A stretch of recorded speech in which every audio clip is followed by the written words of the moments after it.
Imagine if the story that the Post ran yesterday ran in July 1964, that the chief of covert action operations for the CIA in South Florida knew all about the man who just killed the president.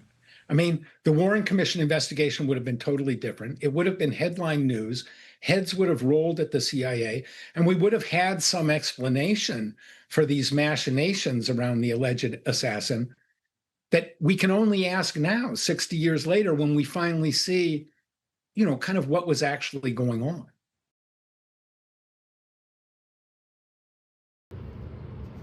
Hey everybody, I wanted to call your attention to one surefire way to deepen your knowledge of the assassination of President Kennedy.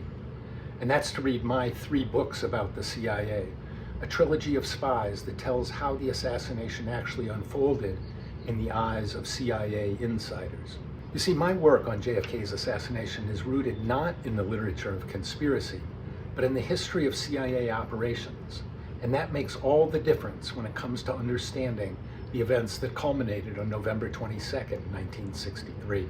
You'll want to check out my 3 CIA books that tell the story of the founding generation of the Central Intelligence Agency and what 3 insiders actually thought about JFK's assassination. Meet charismatic Station Chief Winston Scott as he surveils Lee Harvey Oswald 6 weeks before Dallas. Meet urbane CIA Director Richard Helms as he fends off President Richard Nixon's attempts to blackmail him over JFK's assassination. Meet James Angleton, the ingenious, paranoid, and sinister counterintelligence chief who had controlled the agency's file on Oswald since 1959.